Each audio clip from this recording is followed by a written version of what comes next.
Of Vadodara.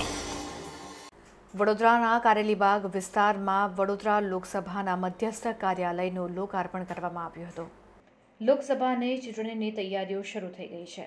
1 ફેબ્રુઆરીએ લોકસભામાં union budget રજૂ કરવામાં આવશે અને બજેટ સત્ર પૂર્ણ થાય ત્યાં તો ચૂંટણીની જાહેરાત થાય તેવી પૂર્ણ શક્યતાઓ છે.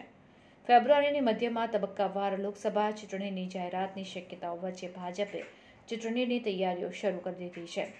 ત્યારે વડોદરા લોકસભાના મધ્યસ્થ ચૂંટણી કાર્યાલયનું ઉદ્ઘાટન કરવામાં આવ્યું હતું, જે પ્રસંગે ક્લસ્ટર ઇન્ચાર્જ પ્રદીપસિંહ જાડેજા, લોકસભાના સીટના પ્રભારી ભરતસિંહ પરમાર ખાસ ઉપસ્થિત રહ્યા હતા.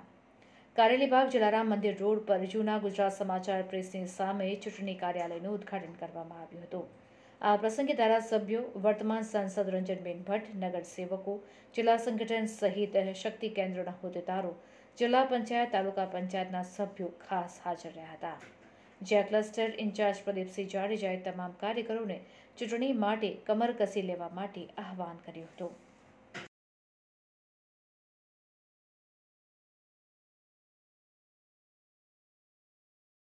આજે ભારતીય જનતા પાર્ટીના રાષ્ટ્રીય અધ્યક્ષ શ્રી નડ્ડાજીની ઉપસ્થિતિમાં અને માનનીય મુખ્યમંત્રી શ્રી ભૂપેન્દ્રભાઈ અને માનનીય પ્રદેશ અધ્યક્ષ શ્રી સી.આર. પાટીલ સાહેબના ઉપસ્થિતિમાં ગાંધીનગર સંસદીય મતક્ષેત્રના ઉદ્ઘાટન સાથે 26 લોકસભા સંસદીય મતક્ષેત્રના મધ્યસ્થ કાર્યાલયનું ઉદ્ઘાટન કરીને ભારતીય જનતા પાર્ટી આગામી દિવસોમાં આ લોકસભાની ચૂંટણી માટે માનનીય નરેન્દ્રભાઈ મોદીને ફરી એકવાર દેશના વડાપ્રધાન બનાવવા માટે ગુજરાતમાં ભારતીય જનતા પાર્ટીનું સંગઠન અને ચૂંટાયેલા લોકો સંપૂર્ણ રીતે તૈયાર છે.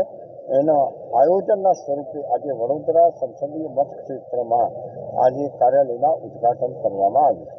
5,80,000થી વધુ મતોથી રંજનબેન રેકોર્ડ બ્રેક જીત્યા હતા.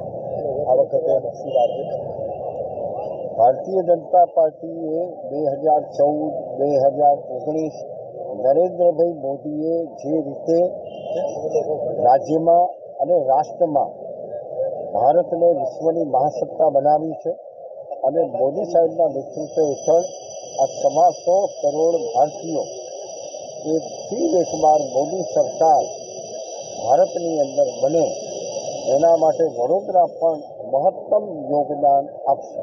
400 ટાર્ગેટ તો લાગે છે. 400 આ વખતે તમામ પ્રકારના રેકોર્ડો તૂટીને ભૂતકાળમાં ક્યારેય કોઈને ન મળ્યા હોય એવા નવા રેકોર્ડ સાથે મોદી સાહેબ દેશના વડાપ્રધાન બનશે.